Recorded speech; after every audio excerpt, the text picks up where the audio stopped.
Vamos abrir a nossa Bíblia no livro de Lucas, capítulo 17. Prometo que não serei demorado, tá? Lucas 17, quem está aí, amém? E vamos ler, eu vou ler um versículo, vocês leem o segundo, e assim sucessivamente, tá bom? Versículo 11, diz assim: E aconteceu que, indo ele a Jerusalém, passou por meio de Samaria e da Galileia. Vocês?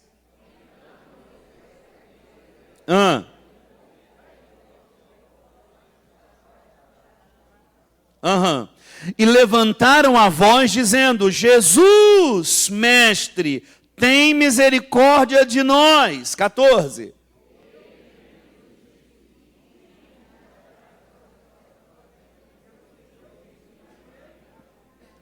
E um deles, vendo que estava são, voltou glorificando a Deus em voz alta. Vocês?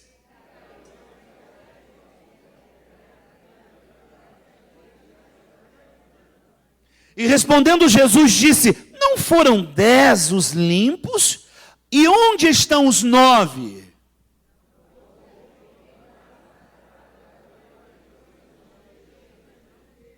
E disse: Levanta-te, vai, a tua fé fez o quê? A tua fé fez o quê? Muito bem, meus irmãos, isso é uma das passagens muito lidas na Bíblia. Nós mesmos já lemos, pregamos muitas vezes, mas todas as vezes que abrimos o texto sagrado e lemos, o Espírito Santo, que é o autor das Escrituras, ele sempre falará ao nosso coração e terá uma mensagem para nós. Amém? Glória a Deus.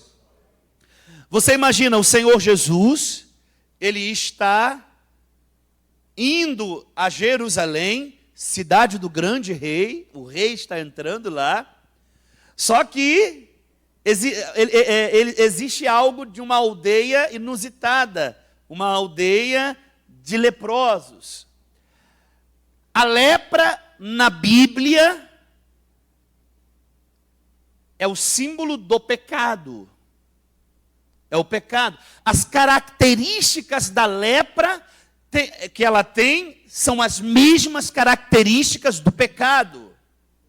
Quando você lê e você entende como era viver o leproso, a pessoa no tempo bíblico com lepra, a lepra deixava a pele insensível. Poderia jogar uma água fervendo e ela não sentiria dor nenhuma, porque aquela parte da pele estava, Adriana, apodrecida.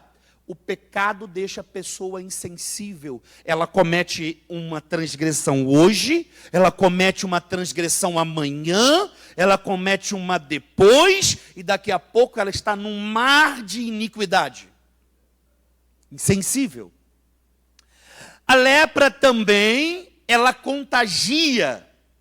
É tão grave que a lei mosaica dizia que o leproso tinha que ficar mais de 20 passos atrás da pessoa pura. Porque a lepra contagiava. O pecado também contagia. Salmo 1 diz que nós não podemos nos assentar na roda dos escarnecedores. Por quê, pastor? Porque à medida que as tuas companhias, à medida que os seus parceiros, as pessoas que você chama de amigo, são pessoas que não são alvo do evangelho, mas são alvo de compartilhamento ímpio, aquilo vai entrar no teu interior. E aí você que antes estava muito bem na igreja, mas daqui a pouco já, a tua marcha já não é mais a mesma. Você diminuiu. Por quê? Porque aquelas companhias malignas começaram a buzinar no seu ouvido e daqui a pouco você não tem mais prazer num projeto ágil, você não tem mais prazer na congregação, você não tem prazer de vir numa reunião de oração. E onde está esse prazer, essa força motriz agora? Está num bar, está numa saída, está em um shopping da vida, está numa reunião com esses amigos. Então o pecado contagia, assim como a lepra. A lepra também separa a pessoa tinha que ficar separada. A pessoa tinha que ficar separada. separada. Vocês lembram da irmã de Moisés quando pecou contra a autoridade? Vocês lembram disso na Bíblia? No livro de Números. Ela então foi profundamente punida por Deus com lepra. A lepra foi tão grave que Arão chega a dizer para Moisés: ore a Deus para que ele não a puna com esse pecado que cometemos tão loucamente contra ti. Mas Deus pôs a mão e já era, meu irmão, quando o juízo é liberado, já era. E Deus disse para Moisés: Moisés, se uma filha cuspir se o pai cuspir no rosto da filha, ela não tem que ficar separada? Miriam tem que ficar separada. Ela tem que ficar separada por causa da lepra. O pecado também separa. O pecado separa você de Deus. O pecado separa você daquele que te ama. O pecado separa você daquele que te salva. O pecado separa você daquele que te projeta para o mundo. Por isso que não vale a pena pecar nunca. Amém? Glória a Deus. E por último, a lepra, ela mata. A lepra come parte do corpo. Vai esmiuçando ossos. Vai comendo parte da orelha, do nariz. As partes mais sensíveis do corpo vão se deteriorando até chegar à morte. O salário do pecado é a morte. Qual o ganho que tem viver uma vida pecaminosa? A morte. Só que o problema da morte lepra e o problema da morte pecado é que a lepra mata o físico. Se a pessoa aceitar Jesus, o leproso, ele pode ser curado e pode ser salvo. Amém? Mas a morte pecado, ela mata você em 3 instâncias. Primeiro, ela mata o físico, porque você, por causa do pecado, muitas doenças vêm para a gente. Depois você tem morte espiritual, longe de Deus, você e Deus estão separados. E por último, você tem morte eterna. Você vai para o inferno. Então, há características entre a lepra e o... Olha para o irmão que está ao seu lado e fala: o pecado é uma desgraça. O pecado é o quê?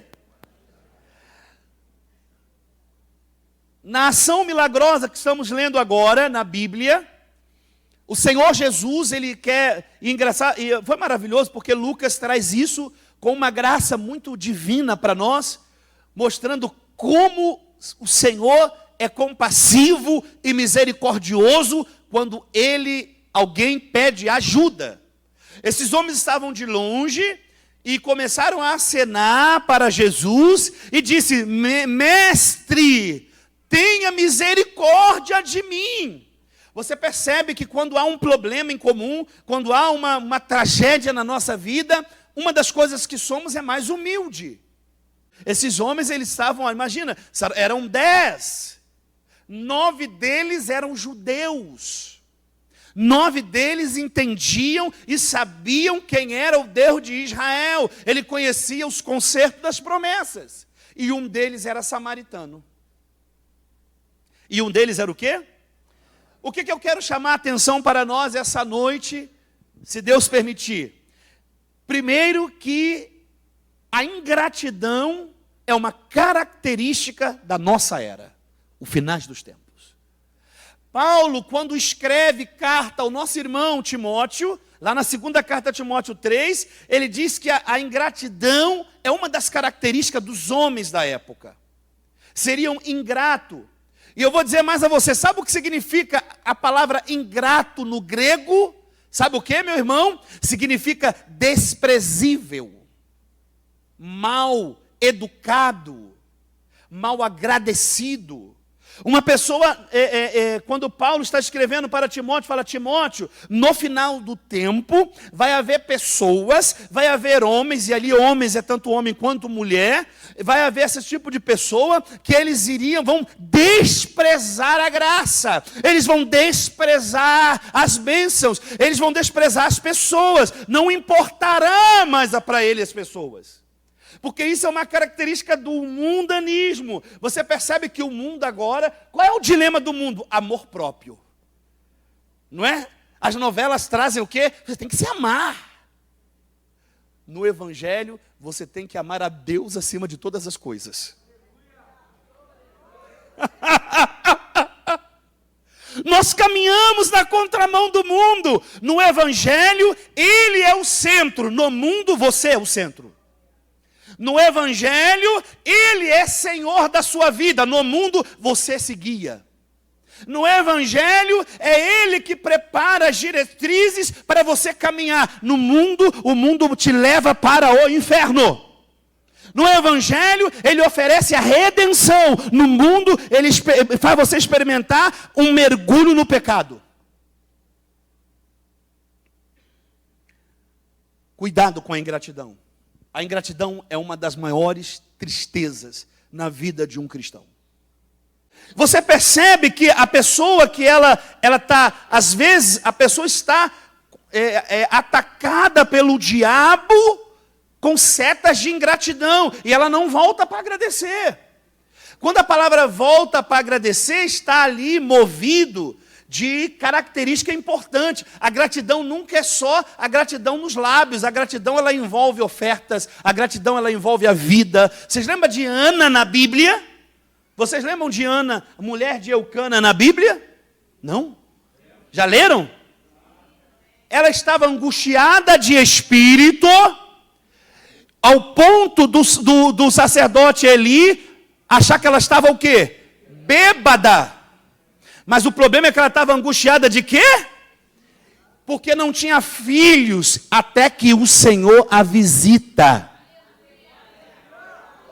Até que o Senhor chega e visita aquela mulher, e lá em 2 Samuel capítulo 2, ela diz assim, ó, o meu coração exulta, a minha força está exultada no Senhor, porquanto não há outro além de ti, e não há rocha como nosso Deus. Aí ela vai para um passo seguinte, que ela não vai ficar nos lábios. Ela vai dizer, então eu vou dar o meu filho para o Senhor. Mas não era o que você tanto queria? É porque na relação com aquele que deu é maior para ela. Aquele que fez ela gerar é mais importante. Aquele que dá a vida para nós é mais importante. Não coloque Deus numa balança, Ele aqui de um lado e há outras coisas aqui. Isso é porque você não teve ainda o entendimento correto do que é a vida em Jesus Cristo. Nunca coloque Deus para ser pesado do outro lado, porque Deus tem que ser o primeiro na nossa vida. Por que você ouve falar, Jesus lá em Mateus capítulo 6 disse, busquem em primeiro lugar o reino. Porque se deixar, você não coloca o reino em lugar nenhum. É só olhar para a tua natureza. Deixar, a gente não coloca. Várias coisas vai assim, e a gente vai dando justificativa, já reparou? Mas eu preciso ficar com a minha família. Mas eu preciso fazer isso. Não, nós precisamos de Jesus, gente. O restante, ele ajuda. O restante, na hora de restaurar o casamento, sabe quem é que vai te ajudar? Jesus. Na hora de socorrer teu filho, sabe quem vai ajudar? Jesus. Na hora de curar o teu corpo, sabe quem é que vai ajudar? É. Por isso que ele fala, me busquem. Porque tudo que você precisa está em mim. Precisa do quê? Está em mim. É isso que ele está dizendo. A palavra aqui é a gente banir a ingratidão, mas vamos lembrar que Deus nos chamou para ser grato. A gratidão na Bíblia é uma dívida. Vocês verão que a gratidão é uma dívida nossa. Nós temos que pagar isso a Deus todos os dias. Todos os dias. Porque quando você está aqui sentadinho e Deus te salvou, olha que dádiva. A lepra do pecado que estava em nós foi completamente retirada da nossa alma. Completamente. Olha para o irmão que está ao seu lado e fala assim, meu irmão, você está limpo, tá? Agora, perceba que aqui no Evangelho de Lucas, a proporção não fecha. Porque são 10 curados e somente um volta para agradecer. Isso mostra para nós uma lição. Na hora de expressar algo para Deus, poucas pessoas fazem. Nós temos aquele grupo de pessoas que não faz porque acha que Deus sabe que ele é a si mesmo. Nós temos aquele grupo de pessoas, de irmãos, que diz que, não, mas Deus entende. Eu não tenho essa condição. Só que a gratidão não é medida pela condição, é medida pelo teu amor. Gratidão é medida por amor, é algo do profundo do meu ser. Vocês lembram da mulher na casa de Simão? Ela chorou aos pés do mestre, ela derramou o perfume, ela fez todo um gesto, e Simão no coração dele, criticando aquilo. E o Senhor disse, sabe por que eu fiz isso? Ela fez e eu aceito? Porque a quem muito se perdoa, muito se ama. Você foi perdoado? Então tu tem que amar muito, meu irmão. Se nós sentimos e sabemos que fomos perdoados, nós temos que amar muito.